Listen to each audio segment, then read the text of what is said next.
નમસ્કાર, હું તૃપ્તિ વ્યાસ આપ સૌ દર્શકોનું સ્વાગત કરું છું આજના હોળીના વિશેષ કાર્યક્રમમાં. હોળી અને ધૂળેટી આ જે મહોત્સવ છે તે ભારતમાં તો ઉજવવામાં આવે છે અને તેના મહત્ત્વ વિશે તો સૌ કોઈ જાણે છે. પરંતુ આ દિવસની એટલે કે હોળીના દિવસની બીજી કઈ વિશેષતા છે તે આજે આપને અમે જણાવવા જઈ રહ્યા છીએ. હોળી એટલે ચૈતન્ય મહાપ્રભુનો જન્મદિવસ. અને જ્યોતિબેન જોશી આપ સૌની માટે તે વિશેની જાણકારી લઈને આવે છે. ચૈતન્ય મહાપ્રભુના જન્મના વિશેની રસપ્રદ વાતો છે તે આપણે જાણીએ. સ્વાગત છે જ્યોતિબેન. હરે કૃષ્ણ પ્રિય ભક્તજનો,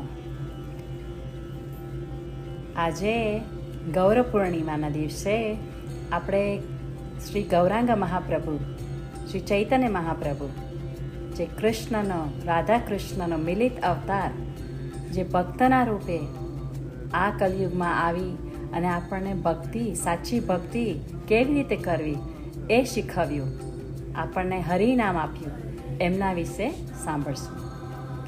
તો ગૌરાંગ પ્રણામ.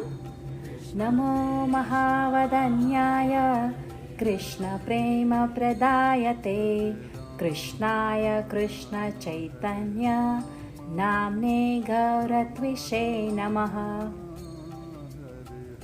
પંચતત્વાકં કૃષ્ણં ભક્તરૂપસ્વરૂપકં ભક્તાવતારં ભક્તાખ્યસાખ્યં નમામિ ભક્તશક્તિકમ.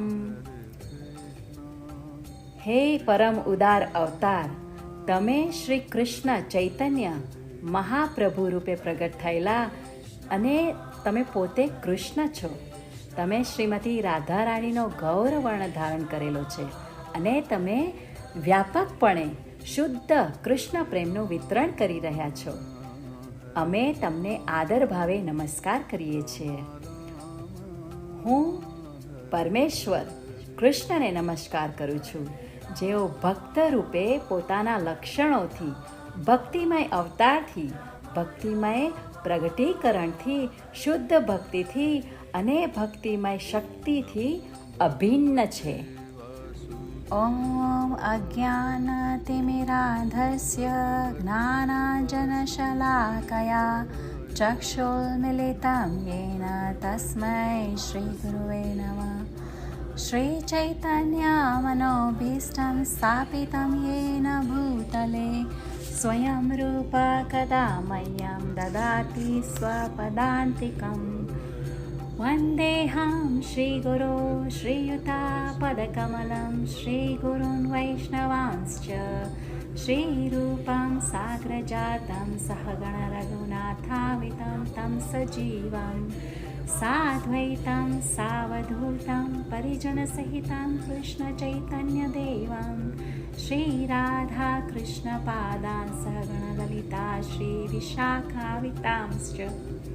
હે કૃષ્ણ કરુણા સિંધો દીનબંધો જગત્પતે ગોપેશ ગોપિકાકાંત રાધાકાંત નમોસ્તુતે. તપ્ત કાંચન ગૌરાંગી રાધે વૃંદાવનેશ્વરી વૃષભાનુસુતે દેવી પ્રણમામિ હરિપ્રિયે. વાંછાકલ્પતરુભ્યશ્ચ કૃપા સિંધુભ્ય એવ ચ પતિતાનાં પાવનેભ્યો વૈષ્ણવેભ્યો નમો નમઃ. નમો વિષ્ણુપાદાય કૃષ્ણપૃષ્ઠાય ભૂતલે શ્રીમતે ભક્તિવેદાંત સ્વામી ઇતિ નામિને. નમસ્તે સરસ્વતી દેવે ગૌરવાણી પ્રચારિણે નિર્વિશેષા શૂન્યવાદી પાશ્ચાત્યદેશતારિણે. જય શ્રી કૃષ્ણ ચૈતન્ય પ્રભુ નિત્યાનંદ શ્રી અદ્વૈતા ગદાધર શ્રીવાસાદિ ગૌર ભક્તવૃંદ. હરે કૃષ્ણ કૃષ્ણ કૃષ્ણ હરે હરે હરે રામ રામ રામ હરે હરે. હરે કૃષ્ણ. તો આ દુનિયામાં સૌથી અઘરું કાર્ય શું છે? તો એ છે કે અધર્મનો વિનાશ કરવો. અને આ કાર્ય ભગવાન રામ, નરસિંહ, વામન, વરાહ આ બધા અવતારો કરે છે.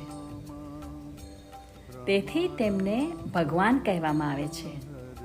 ભગવાન આમ અલગ અલગ અવતારો લઈને યુગ યુગમાં પ્રગટ થાય છે. યદા યદા હિ ધર્મસ્ય ગ્લાનિર્ભવતિ ભારત. શ્લોક તો બધાને જ ખબર છે. વિનાશાય ચ દુષ્કૃતામ, દુષ્કૃતિનો વિનાશ, અસુરોનો નાશ, અધર્મનો નાશ કરવા અને ભગવાન આ કાર્ય પૂર્ણ રૂપે કરે છે. તેથી જ તેઓ ભગવાન છે. આપણે તો આપણી જાતને પણ સુધારી શકતા નથી.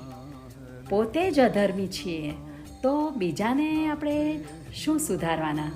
પણ ભગવાન દુર્જનો, અસુરો અને રાક્ષસોનો વિનાશ કરે છે. અને ભગવાનના અનેક જાતના કાર્યોમાં દુર્જનોનો વિનાશ કરવો એ વધારેમાં વધારે મુશ્કેલીનું કામ. ભગવાનના માટે પણ ઘણીવાર થોડી મુશ્કેલીનું કામ થઈ જાય છે.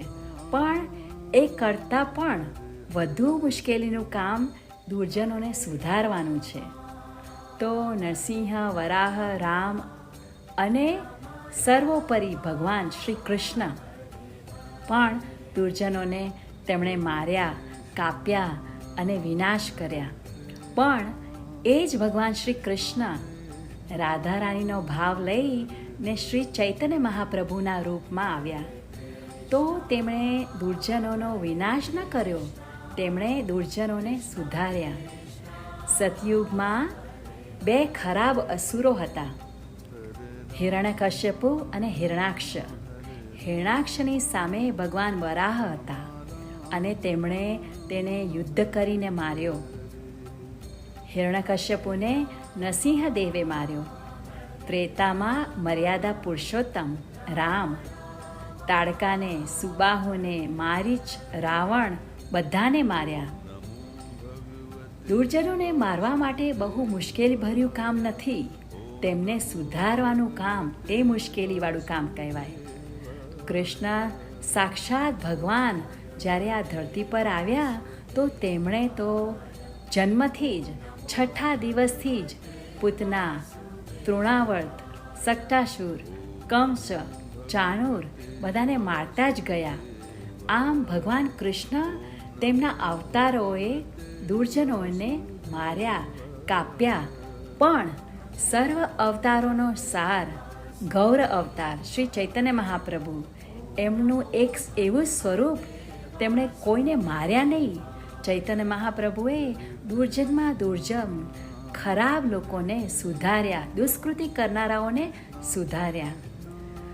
ભગવાન કૃષ્ણમાં જ્યારે રાધા રાણીનો ભાવ આવ્યો, કરુણામય હૃદય, રાધા રાણીનું હૃદય હોવાથી તેમણે જીવોનું કલ્યાણ કરવા તેમને તાર્યા. રૂપ ગોસ્વામી કહે છે કે દાનીઓ તો ઘણા જોયા, પણ જો કોઈ મહાદાની હોય તો તે ફક્ત ચૈતન્ય મહાપ્રભુ છે. દાની તો 2-5 રૂપિયાનું દાન કરે, પણ જે વ્યક્તિ પ્રેમ ભક્તિનું દાન કરે છે તે હંમેશા ટકી રહે છે. મહાપ્રભુ પહેલા વ્યક્તિને પાત્રતા આપી ને પછી દાન કરે. જીવોને ભેટીને તેમને પ્રેમ ભક્તિનું દાન આપ્યું, પવિત્ર બનાવી દીધા. શ્રી ચૈતન્ય મહાપ્રભુએ ભક્ત બનીને આ કળિયુગમાં 500 વર્ષ પહેલાં પશ્ચિમ બંગાળમાં આજના દિવસે પૂર્ણિમાના દિવસે જન્મ લઈને ભગવાન શ્રી કૃષ્ણ આ કળિયુગના જીવોને ભેટી ભેટીને તેમનો ઉદ્ધાર કર્યો. ચૈતન્ય મહાપ્રભુનો ભાવ એટલો શુદ્ધ, એટલો પવિત્ર, પ્રેમ ભર્યો હતો કે તેમણે જ્યારે ત્યાંના જંગલમાં કીર્તન કરતા તો પ્રાણીઓ પણ પોતાનો સ્વભાવ ભૂલી જતા અને એકબીજા સાથે પ્રેમ ભાવથી નૃત્ય કરતા.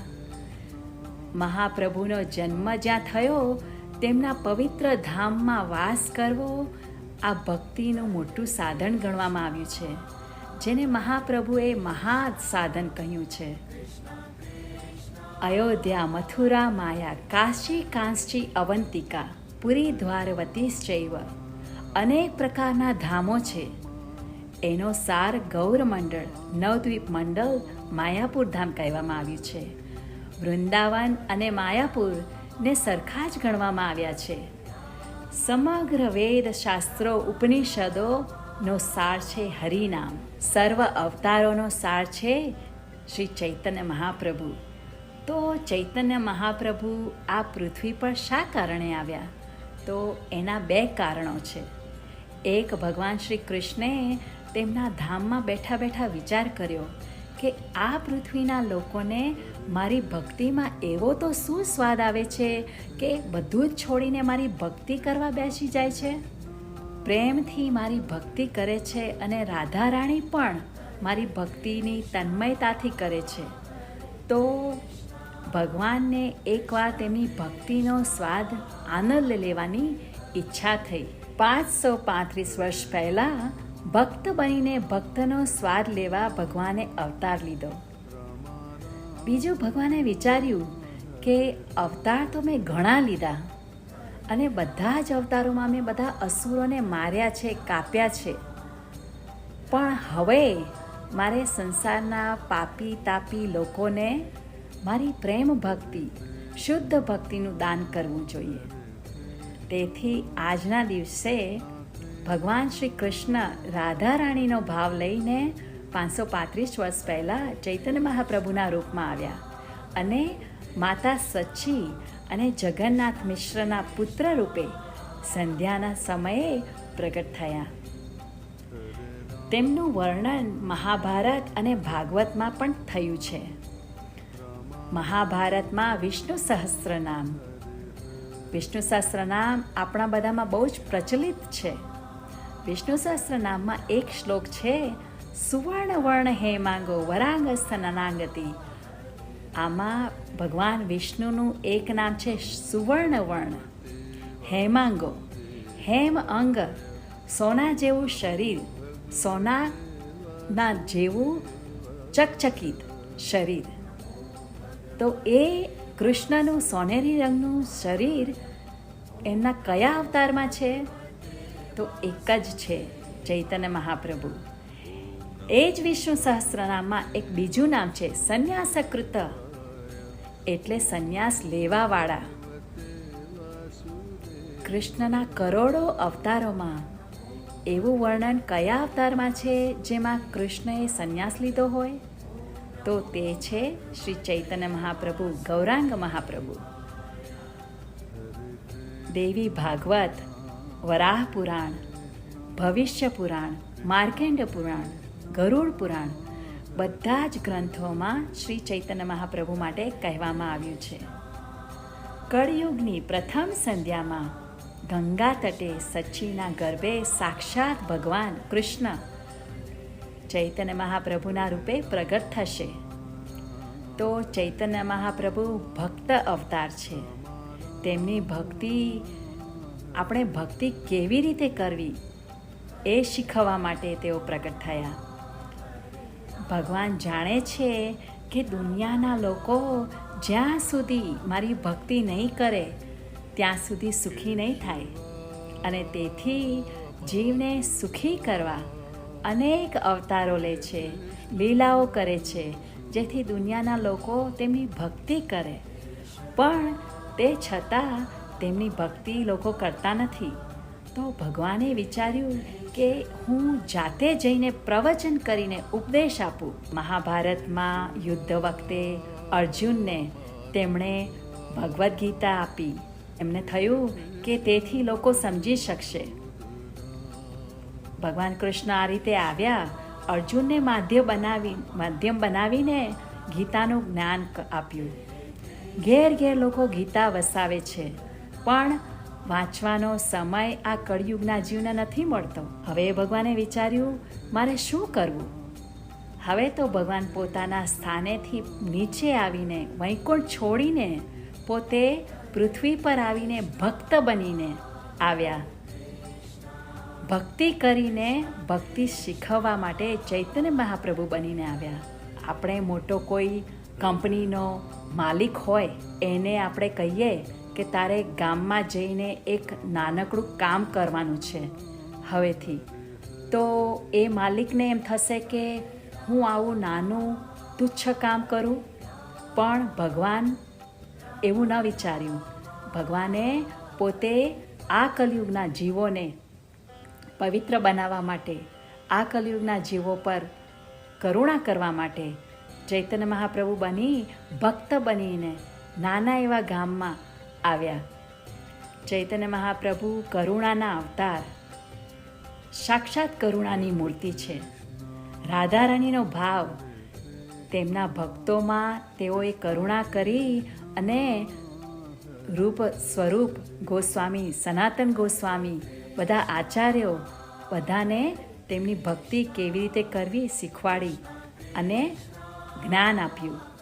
અને પરંપરાથી આ ચાલી આવેલું જ્ઞાન શ્રીલા પ્રભુપાદમાં ઉતારી અને તેમણે આખી દુનિયા પર ધીરે ધીરે આ દુનિયા પર કરુણા વરસાવી અને અનેક લોકોને આ કરુણાથી પ્રભાવિત કર્યા. પ્રભુપાદની સંસ્થામાં પ્રચાર કરનાર વક્તાઓનો ઉદ્દેશ એક જ હોય છે અને તે છે કરુણા. ઇસ્કોનના ભક્તોને એક મનમાં એક ઈચ્છા હોય કે હું આ દુનિયાના લોકોને કેવી રીતે ભક્તિ શીખવું, કેવી રીતે શાસ્ત્રોના સિદ્ધાંત શીખવાડું, હું તેમને કેવી રીતે કૃષ્ણ કથા સંભળાવું. આ જ એમની ઈચ્છા હોય છે. તો 535 વર્ષ પહેલાં આ કરુણાને આ પૃથ્વી પર લાવનાર, આખા સંસારને પ્રભાવિત કરનાર અને કૃષ્ણના નામ પર નચાવનાર શ્રી ચૈતન્ય મહાપ્રભુનો આજે પ્રાકટ્ય દિવસ છે. શ્રી ચૈતન્ય મહાપ્રભુની જય. જય શ્રી કૃષ્ણ ચૈતન્ય પ્રભુ નિત્યાનંદા, ગૌર હરી જય જય ગૌર હરી, જય સચ્ચિનંદન જય સચ્ચિનંદન જય સચ્ચિનંદન ગૌર હરી. જય જય શ્રી ચૈતન્ય મહાપ્રભુની જય. તેમને કોટી કોટી પ્રણામ. હરે કૃષ્ણ. જ્યોતિબેન, આપનો ખૂબ ખૂબ આભાર.